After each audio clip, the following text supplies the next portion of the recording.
So the Wooting 60HE Plus is probably the best pre-built gaming and office productivity keyboard on the market. Now, yes, I know a lot of people were disappointed by the lack of the 80% layout. People really cared about having arrow keys and a home and end and delete and all that stuff. And trust me, I was in the same boat as you. I'm a video editor and a programmer, and I really rely on function rows, arrow keys, and all those special things you get with a TKL or 10 keyless keyboard. However, I think this is the most efficient layout, and you can still reprogram and get all the functionality, the arrow keys, the home and end, function rows, thanks to their amazing Wooting software. So after putting this keyboard through the paces of my competitive CS2 gaming, and of course office productivity work, programming, coding for hours, tons of video editing, I think this is the best pre-built keyboard on the market for the sound, the typing experience, the premium quality features you get, and of course the amazing bloatware-free software. You never need to run in the background, you just load it once onto your keyboard and you get amazing RGB effects and easy reprogrammability. So the first thing I want to talk about is the build quality. And I have to say, my first impressions when I initially opened this box, I was completely blown away by how well this pre-built keyboard is, how it sounds, how it looks, how it feels. There's just so much to say about it. And trust me, I've tried a ton of very expensive pre-built keyboards in the past, like Durgod and Leopold, and even those really expensive Logitech from the big box brands, and nothing even comes close to the sound and feel about this. They put a lot of effort into making this sound like an amazing keyboard, and I have to say, as I typed on it, I could feel that it had a very low frequency, meaning a lot of thok, especially compared to some of the more cheaper rattly keyboards. I mean, let's just do a really quick test. Now, near the end of this video, you're going to do a full comparison. So if I compare this to my crappier HyperX TKL keyboard, you can already tell that it looks really cheap. First of all, it's using ABS keycaps, which means they kind of wear out over time and they become really shiny and greasy and they look kind of ugly. Whereas of course the Wooting 60HE Plus uses PBT, double shot PBT keycaps. So they have a more nice matte finish and they're going to look like this forever. Now, things you want to look out for in a cheap keyboard, and trust me, I've highlighted this in my Logitech review of one of the gaming keyboards, was how rattly is the spacebar and shift and enter and stuff. So it feels like kind of like a baby rattle. So as I do this, you can tell that it just sounds very rattly, whereas I do it on this one, basically no noise on the shift. And of course the spacebar just feels so premium. Like, I think all the foam that they put in here, the fact that this is an ABS case, so it's not made of like aluminum, that has no ping or annoying kind of weird noises, it sounds fantastic. Now, of course, I need to talk about the amazing switches. Not only is the case and the PBT keycaps feel absolutely amazing, these switches really blew me away.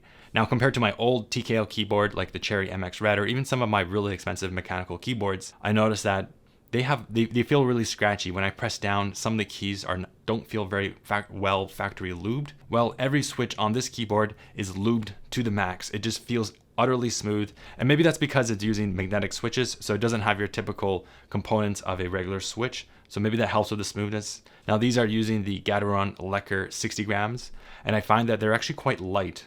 I was expecting them to be a little bit heavier to type on, but they feel really smooth. I think that's in part due to how well it was factory lubed. Now, they do have a lighter switch, the 45 gram, but like I said before, I think typing on this, it surprisingly feels quite light to type on. But in competitive gaming, I never accidentally pressed a key. I can still rest my fingers on the keys and not trigger any accidental press. Unless, of course, you have a crazy small 0.1 millimeter actuation, which we'll get into the software section and the gaming section a little bit later. Also, another characteristic of the typing experience is that it feels rather quiet. Because it's using a more lower frequency, kind of thocky feel when you type on it, especially the spacebar, it sounds absolutely amazing. I noticed that this is a really good keyboard for the office because it's not very click-clackety. It doesn't have a very high-pitch, annoying click-clackety noise to it, whereas when I hear people next to me in the office and they're like typing away, it's just very aggravating. So I think this is a little bit more respectful to your colleagues when you're in the office environment and it's really quiet. Now, speaking of going to the office, this is obviously a 60% layout, which means that you get a really, really nice light and compact form factor. The portability aspect of this completely blew me away when I unboxed it. It just screams efficiency. It doesn't have any extra redundant keys. And I'll explain my key mapping on how I reprogram this very easily with their amazing software to get all the functionality I need and also increase my ergonomics. Another thing I like about this, because of the materials that it's using plastic and not some excessive, unnecessarily heavy materials like, I don't know, heavy metal, it is quite lightweight. So that means that when you transport this to and from work or to another office location, this keyboard is going to feel very light on your backpack. So I think that's a huge plus, and it does still feel very premium in the hands when you use it. Another thing I really like about this keyboard is that the rubber feet is really well made. It doesn't leave any markings on the table, which I have seen on some other keyboards, and it's very sturdy, so that for that competitive CSGO gaming, when you have WASD, you're not going to move your keyboard at all. So it's very sturdy. Another nice bonus about this keyboard is that it's apparently spill resistant. I didn't want to test that out. I don't want to spill any water or coffee on it, but that's a nice added touch. Now, as you can see on the left side, it comes with a nice kind of braided cable, nice and yellow. They sell these really expensive military grade cables that you can disconnect quickly in and out, but they're extremely expensive, so I'm not going to buy those. Now, one nice attention to detail is that the USB-C port is on the left side, so this doesn't interfere with predominantly right-handed players where they use the mouse on the right hand. Now, I do want to point out that unfortunately, there is a little con to this keyboard, and it's the fact that it's not height adjustable in terms of tilting negatively or positively. I found that the number row felt a lot higher than some of my other keyboards. I actually prefer to keep a very flat profile. So there's a slight slant, it seems. I've compared this with my other keyboard, and it's very hard to detect. I kind of wish that, maybe in the next version, they would allow more adjustability and start with a neutral flat profile and then allow the user to, make smaller modifications. I know they're addressing this in the Wooting 80HE version. Also, in terms of the keycap profile, I believe it's OEM profile. I've been comparing this with other OEM profiles, and I think OEM is one of the best keycaps, especially for mixed use when it comes to gaming and office use when you're typing a lot. I find OEM to be very good because it doesn't have these weird, unique, very weird sculptured, very skinny type of keycap profiles where it's kind of hard to type or it just feels weird.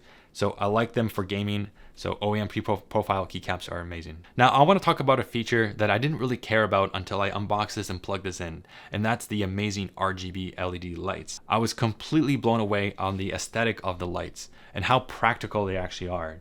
You see, I'm not a kind of child gamer. I'm not a 13, 16-year-old kid that really cares about RGB. And I thought that RGB was always kind of, cheesy or looked really bad.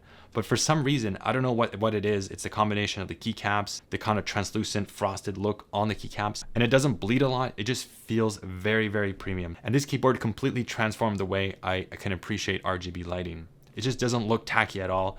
But one of the best features about RGB is that it gives you a visual indicator of your layers, and it tells you like, okay, this command is going to do, play pause or something like that. It just helps you identify what exactly is this. So this here, as I hold it down, you can see that the layer changes, and you can see that IJKL is all held in green. This means that it is, in a different mode. This is like arrow keys. This can switch my profile. I think this one is. So here I've switched to the CS2 profile, and you can see all the keys on the right side are turned off because in CS2 I don't use them. And then I have my WASD as a special key. This is like my auto buy key 3 and 4. It's really fun to customize it. The software is so intuitive. It's so quick to customize it. It's not cheap or anything. You don't have some cheap Chinese software that you're trying to struggle with. I can't wait to talk about the software section. So let's move on to the next section. Now I have to say what came in the box really impressed me, and that is the keycap puller. Now I do want to quickly mention that it also comes with, of course, a nice USB-C cable that you already saw, and it has these Wooting strap. Now, honestly, I don't think I'm going to use this Wooting strap. I just think it looks a little bit too excessive for me. It's nice. It's a nice little touch. They include that. But holy cow, this keycap puller is just way better than some of the traditional keycap pullers. So I'm holding them side by side, and you can see that the one on my left side over here, the metal one, I just don't like using them. I find them a little bit cumbersome to use. So on this side, it does keycaps, and the other side, it does switches. Plop it in, take it out. So plop it in, take it out. So really, really quick. Now let's contrast that with another one. It's not as satisfying. This one has a nice like click, and you just pop it out. So taking out the switches is a little bit more difficult, but you can see that the switches are magnetic. You notice that there's no pins. You can see that it's using the magnets, and it's buttery smooth as I press down on it. So nice little tool for maintenance. All right, so let's talk about the software section. Now, I honestly think this section is very overlooked. A lot of people will look at a keyboard and then judge it based on the hardware, whereas I think that the software experience is just as important. When you look at the price of this keyboard, I think you have to consider all the R&D and the effort that went into building a very user-friendly, intuitive software experience that doesn't require you to learn how to program.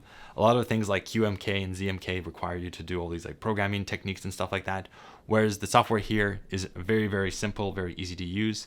And best of all, it does not need to run in the background. So many big box brand names like SteelSeries, Logitech, they require you to install their really bulky software, first of all, onto your drive, whereas on the Wooting web app, you can just load it on the browser. You don't need to install any software. This makes it super fast. If you're going to another computer, to another friend's computer, you can quickly configure it. Now, everything is stored on board memory. I think it's 8 megabytes of memory. That's plenty of space to store all the profiles that you want on this keyboard without having to ever load any software, custom software on your PC or Mac or Linux. One thing about the Wooting software is that it loads really fast. Unlike some of the big box manufacturer brand name SteelSeries razors, they're just so bloated, they take forever to load. Whereas the Wooting, I'm just gonna go to it, instantly connect it to my keyboard, and I can just remap and change things really quickly. So if you constantly want to change your key mapping, maybe you want to explore different layouts, it just makes it so fast and frictionless to go into the software and change little things here and there. Now, I was looking at a lot of other competitors when it comes to Hall effect or magnetic switches, gaming keyboards, and I noticed that some of the software that they provide looks really janky, is that their software doesn't allow you to customize certain functions. For example, it's very common to remap the pointless caps lock key over here to escape in maybe a modifier key, like what I did in my case. If I hold this down, it's a modifier key or escape. And it's crazy that you couldn't remap it in some of the other software. So just be very mindful of when you're looking for a gaming keyboard, make sure that you factor in the software. Now, Wooting is a company based in Europe, so I think you can trust them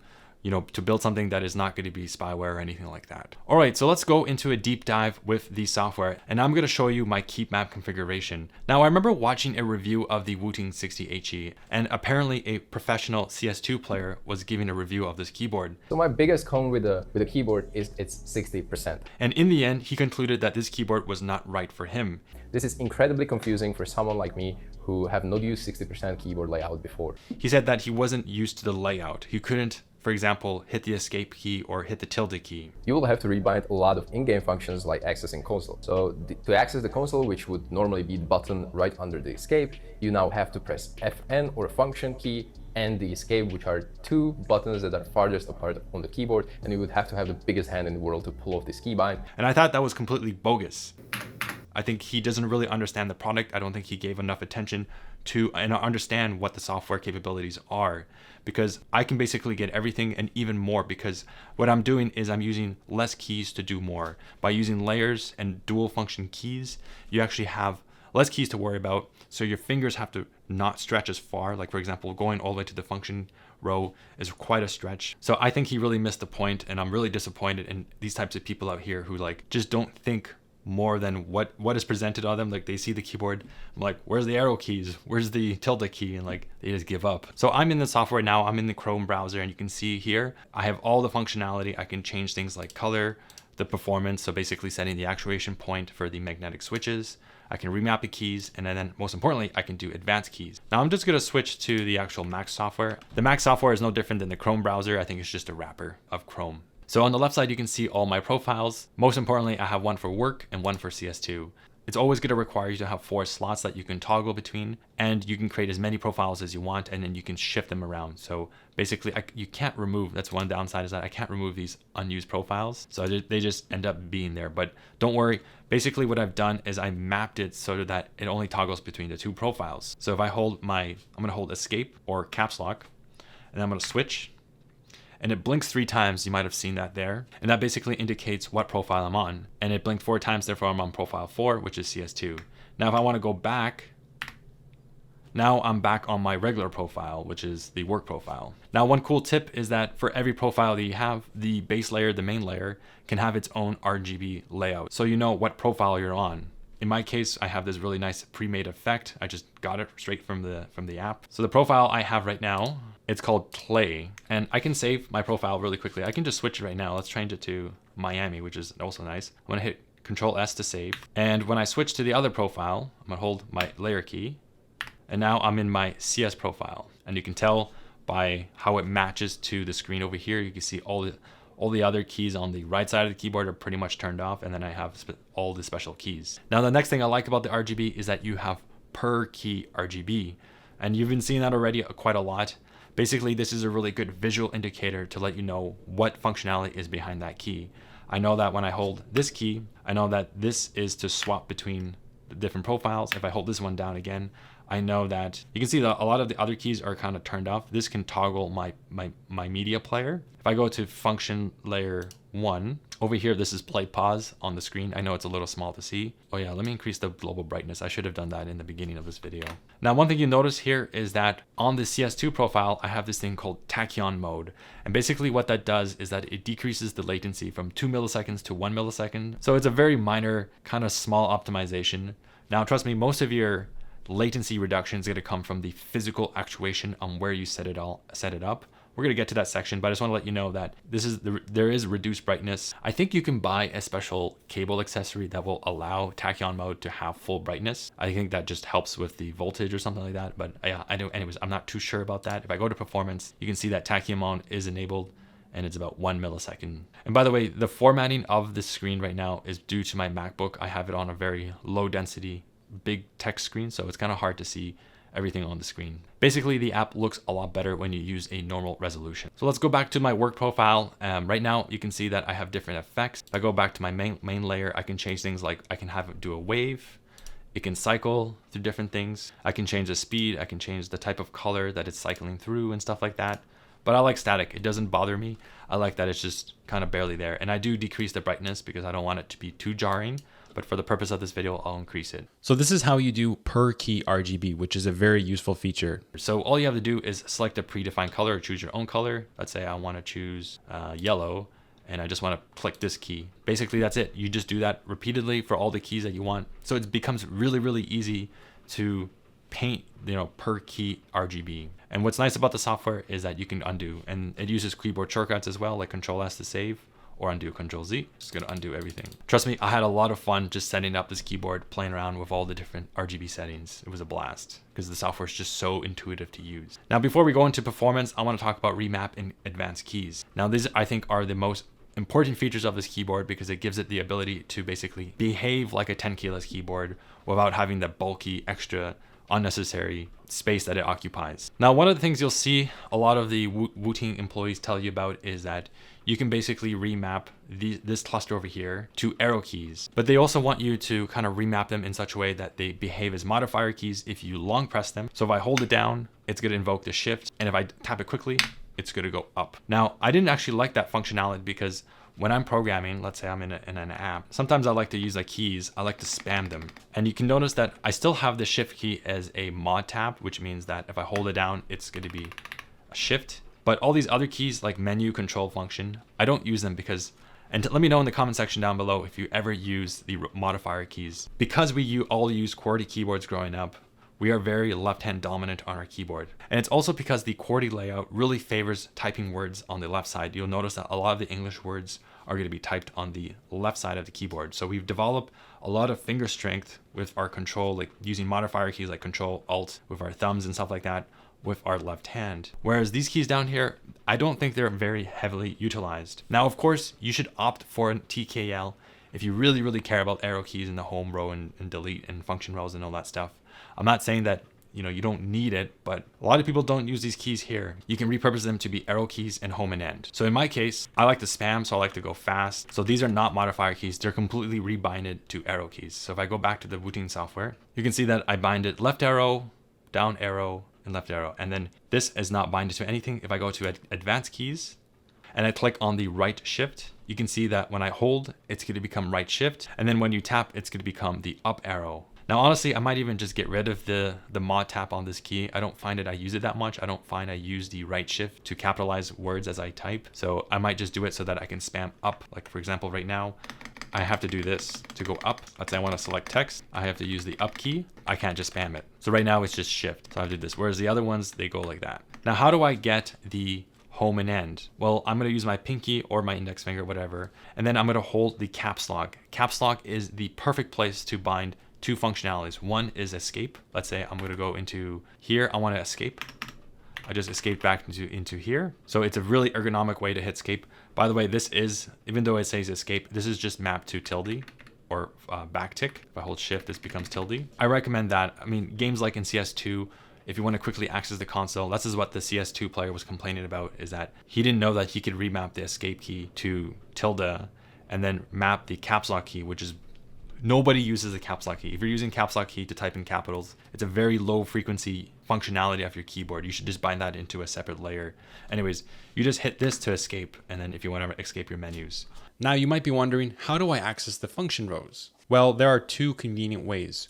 The first is you can use the typical caps lock layer, so hold down the caps lock key and then tap 3, or you can use a special advanced key. This advanced key is called mod tap. So if you look at the numbers 1 through 0 to minus and plus at the far right, these are binded to, so I just click on a random one. You can see that if I hold for about 200 milliseconds, and you can customize it if I go into settings, you can override the setting, and then you can adjust the hold duration to your liking. I find that the default was pretty good at 200 milliseconds. So if I hold it, it's going to do function 11. And if I tap it, it's just going to be your normal dash. So if I tap it. So tapping on the key quickly or combining it with shift works totally like a normal key.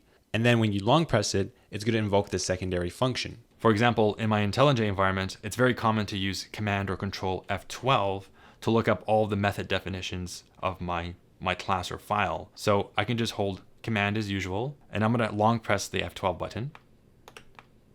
And then there we go. Here's another cool thing. I'm going to hold the modifier key on the caps lock, and you can see that it light up the JKLI area. And this is your up and down, side to side. So I can just go here, and then I can hit E to enter. And that basically means that I can have all my hands on the home row all the time.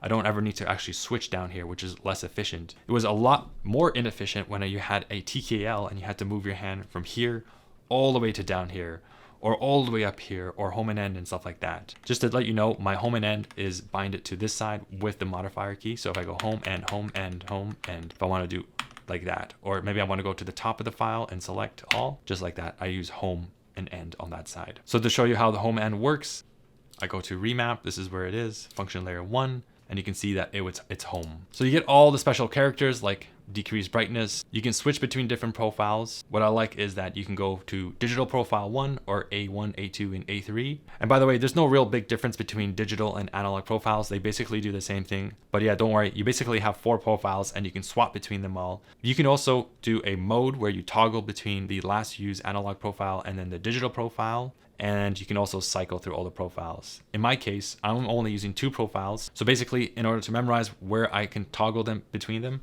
I'll just go into my layer key, and it's always going to be to the left of the right shift. So switch back. Very easy to remember. And of course, I have the per key RGB to help me find that special key. So that's a basic rundown of how I basically don't ever have to use a 10 keyless keyboard. In order to get pretty much feature parity with a 10 keyless keyboard, you really want to leverage this amazing key, the caps lock key, and use it as an escape to press it once, or hold down in order to engage that layer 2 functionality. And additionally, you can use a combination of mod tab and rebinding unused keys over here. So this is my arrow key cluster over here. If I long press F12 in the Chrome browser, I can open up the console. So just hold it down, and then I'm in the console. If I want to close it, if I press it, it just behaves like a regular key.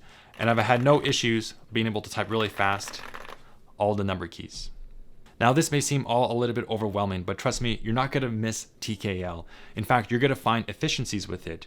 Your hands are going to move less because you have less keys, and you're going to notice that you can have redundant keys that you use very often and want in places where you typically can't reach with a traditional keyboard. For example, if I hold my modifier key, I have access to enter and delete, which would normally be on the right side of the keyboard.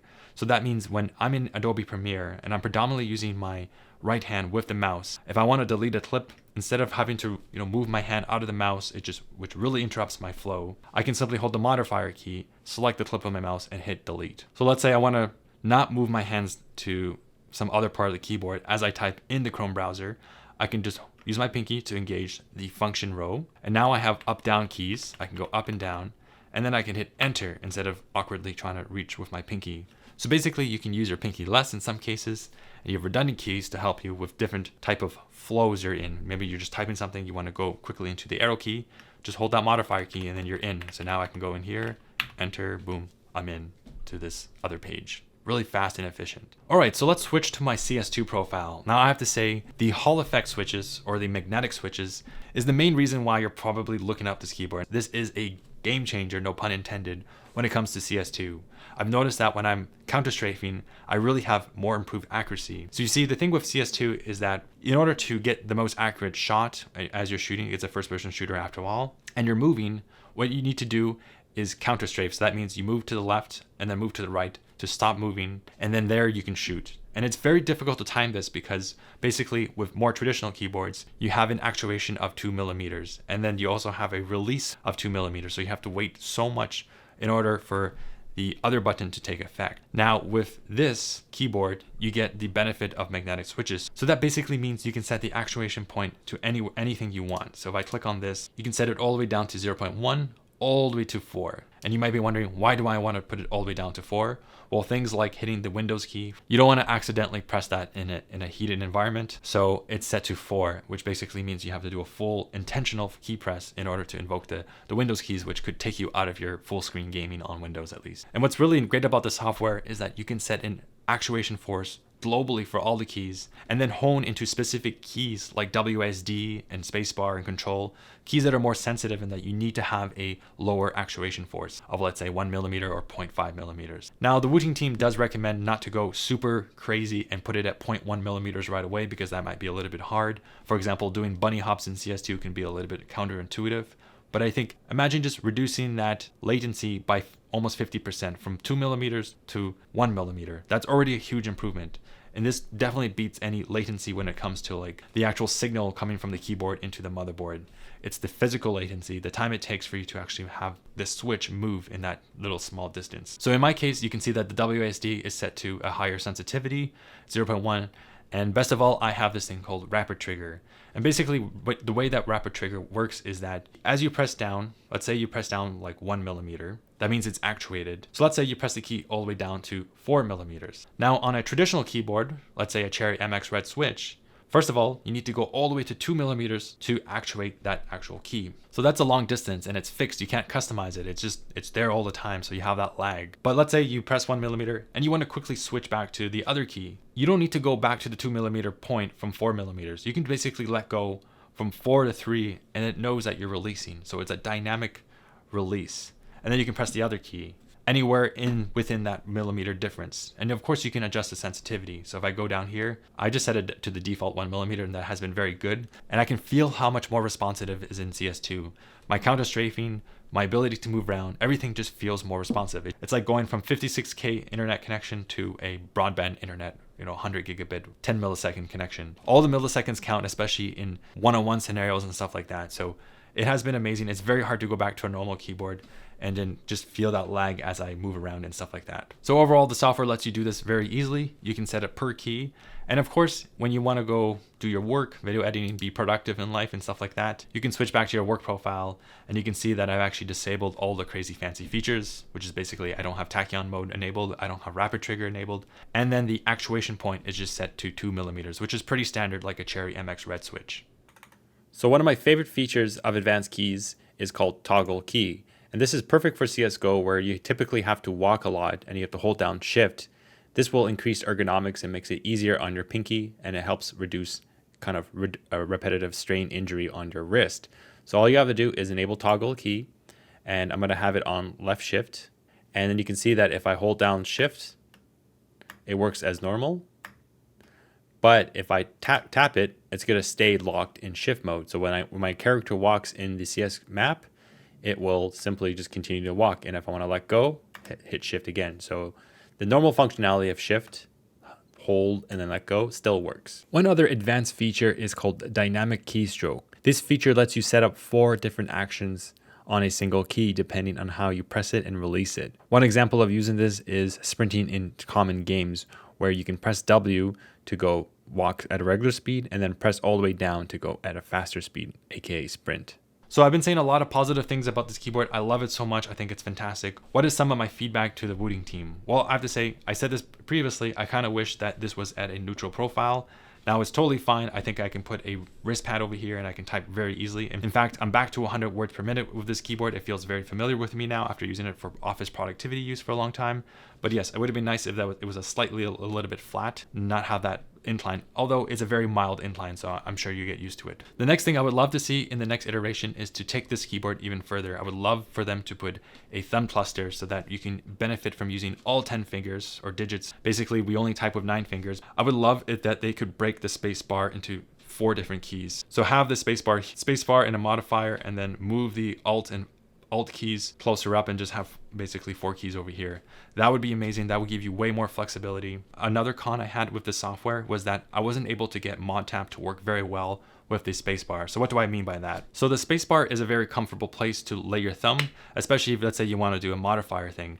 It'd be really cool if I could do modifier and then hit enter or something like that. But unfortunately, when I had this spacebar act as a spacebar upon tap and then a modifier upon long hold, I noticed that it really affected my typing. I basically could not type very fast and hit the spacebar consecutively as I typed words. Let me just show you how it works. So let's say I want to make this into an advanced key. So I can just press plus. I'm going to choose mod tap, and upon tap, I'm going to say do a spacebar. And then upon hold, I'm going to do the layer function 1. And then you can test your key binding here. If I tap spacebar and if I hold, it does modifier 1. Now I'm not sure if the game input tick rate could somehow affect this. So here's the suspicious place that I think is hard-coded. The hold key is immediately activated when it's a modifier key and combined with another key, unless the other key is also a mod tap key, which I don't even know how to do that second part. But anyways, try to type really fast on monkey type.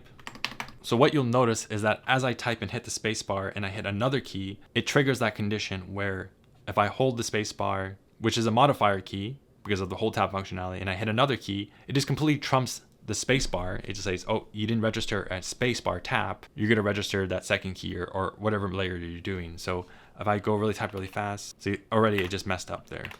Okay.